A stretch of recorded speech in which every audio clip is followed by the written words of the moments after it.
akan melihat jenis, sumber, sifat, dan sanksi pada norma. Jenis norma kita ketahui tadi ada 4, yaitu norma agama, norma kesusilaan, norma kesopanan, dan norma hukum. Norma agama sumbernya kitab suci atau wahyu Tuhan. Kemudian sifatnya heteronom atau daya pemaksanya berasal dari luar dirinya. Jadi kalau ada pelanggaran yang dilakukan oleh seseorang terhadap norma agama, maka dia memaksa untuk tunduk pada norma agama adalah peringatan dari Tuhan berupa dosa atau sanksi. Jadi maka sanksinya berupa dosa atau siksa akhirat. Yang kedua, norma kesusilaan. Sumbernya hati nurani atau hati sanubari. Kemudian sifatnya otonom, artinya daya pemaksanya berasal dari dalam diri manusia itu sendiri. Sifatnya universal, bukan lokal. Kemudian sanksinya rasa bersalah atau penyesalan. Jadi orang kalau melanggar norma kesusilaan, maka dalam diri manusia itu sendiri merasa bersalah. Kemudian ada rasa penyesalan atas perbuatan yang telah dilakukan. Yang ketiga, norma kesopanan. Sumbernya adalah tata pergaulan di masyarakat atau kebiasaan. Sifatnya heteronom, yaitu daya pemaksanya berasal dari luar dirinya. Kemudian yang kedua bersifat lokal, yaitu setempat. Sanksinya dikatakan tidak sopan, tidak lumrah, dicemooh, atau diasingkan. Apa yang terjadi di suatu daerah belum tentu sama dengan daerah lain.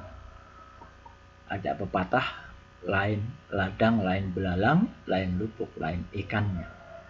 Itu norma kesopanan. Yang keempat, norma hukum. Sumbernya adalah peraturan perundang-undangan. Sifatnya heteronom, sebagai pelengkap, tegas, dan memaksa. Sanksinya bisa berupa denda atau penjara. Jadi di antara 4 norma ini, ada satu norma yang dibuat oleh manusia, yaitu norma hukum. Sifatnya melengkapi norma-norma yang lainnya. Mengapa dilengkapi? Karena norma agama, norma kesusilaan, norma kesopanan tidak ada sanksi yang tegas jika ada pelanggaran. Contoh misalkan, dalam norma agama ada anak tidak menjalankan kewajiban sholat, maka orang akan mengatakan bahwa kamu dosa loh, kamu tidak masuk surga, kamu akan disiksa akhirat nanti. Maka si pelaku itu tidak jera karena siksanya tidak langsung ketika melanggar norma agama. Dan juga norma kesusilaan yang punya daya pemaksa dari dalam dirinya sendiri. Ketika orang berbuat jahat, membunuh misalkan, maka di dalam dirinya ada rasa bersalah dan penyesalan. Maka norma kesusilaan ini sanksinya hanya ada dalam hati diri pelaku. Maka lemah kalau diterapkan di lingkungan masyarakat. Yang ketiga, norma kesopanan. Norma kesopanan ini sanksinya tidak tegas karena sifatnya heteronom tapi tidak tegas. Anak meludah di sembarang tempat, maka orang yang mengetahui anak itu meludah boleh jadi hanya bilang kamu tidak sopan meludah sembarangan. Selesai sudah, tidak ada sanksi. makan terlalu banyak, mungkin satu piring munjung atau penuh, hanya akan dikatakan kamu tidak lumrah. Nah, sanksinya hanya itu. Dicemooh, dikatakan tidak sopan atau diasingkan.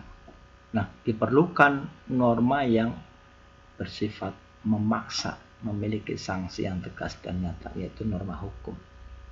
Jika seorang melanggar aturan hukum, maka sanksinya dirasakan oleh manusia yang bersangkutan. Ada nestapa, ada penderitaan. Misalkan ada pencuri sepeda motor. Siapa yang menghukum? Pemaksanya adalah dari luar. Ada polisi, kejaksaan, kemudian diputuskan oleh pengadilan menerima hukuman berupa penjara. Dia akan merasakan nestapa, penderitaan secara fisik.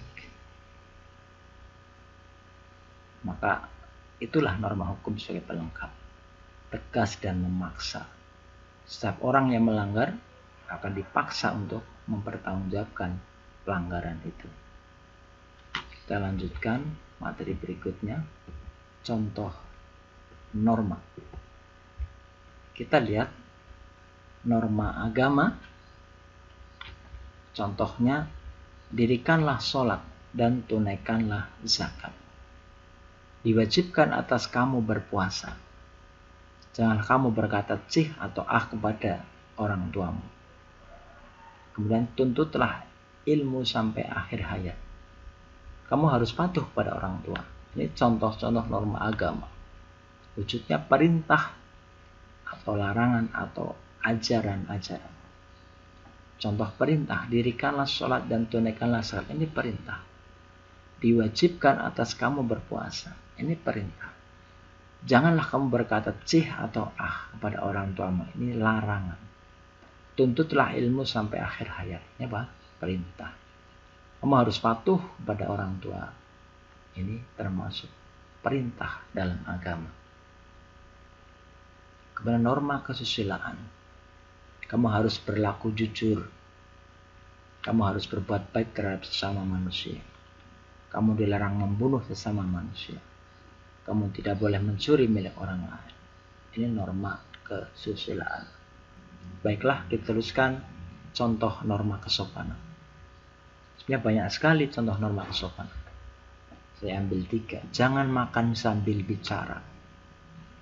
Kenapa tidak boleh makan sambil bicara? Dalam bahasa Jawa, khawatir jadi keselak. Orang keselak itu sakit tenggorokannya. Kemudian makan sambil bicara termasuk tidak sopan. Jangan meludah di sembarang tempat. Ini perilaku tidak sopan dan perilaku tidak sehat atau tidak bersih. Yang ketiga, orang muda harus menghormati orang yang lebih tua. Ini sudah sewajarnya. Orang muda hormat kepada orang yang lebih tua. Ini norma kesopanan. Berikutnya adalah norma hukum. Contohnya, dilarang mengganggu ketertiban umum. Contoh misalkan di suatu daerah ada larangan pengemis untuk meminta-minta.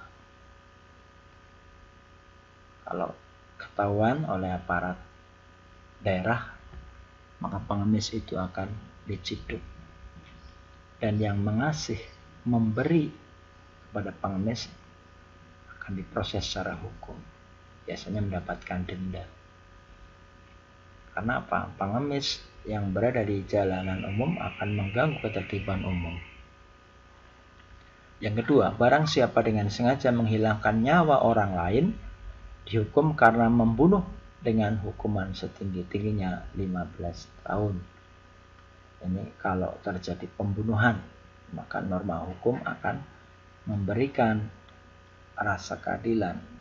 Ada tuntutan, ada keputusan dari pengadilan. Kemudian contoh terakhir, orang yang ingkar janji pada suatu perikatan yang telah diadakan, diwajibkan mengganti kerugian, misalkan jual beli.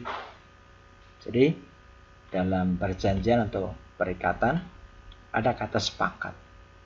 Jika ingkar janji, maka diwajibkan mengganti kerugian misalkan dalam jual beli. Baik, kita lanjutkan. Tujuan norma.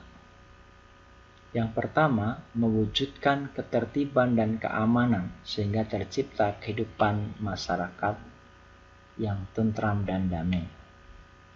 Yang kedua, mengendalikan perilaku individu dan mencegah pengaruh negatif masuk ke dalam kehidupan masyarakat. Fungsi norma. Yang pertama, sebagai petunjuk arah dan pedoman dalam bersikap dan berperilaku. Yang kedua, mencegah benturan kepentingan dalam kehidupan masyarakat. Yang ketiga, benteng perlindungan bagi keberadaan masyarakat. Yang keempat, menciptakan ketertiban dan ketentraman. Kemudian memberikan rasa keadilan dan kepastian hukum. Demikian paparan materi yang dapat saya sampaikan.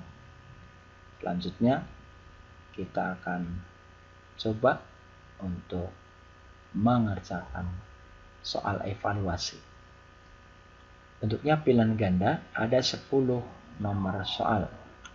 Perintahnya, pilihlah salah satu jawaban yang paling benar dari alternatif pilihan jawaban A, B, C, atau D yang tersedia.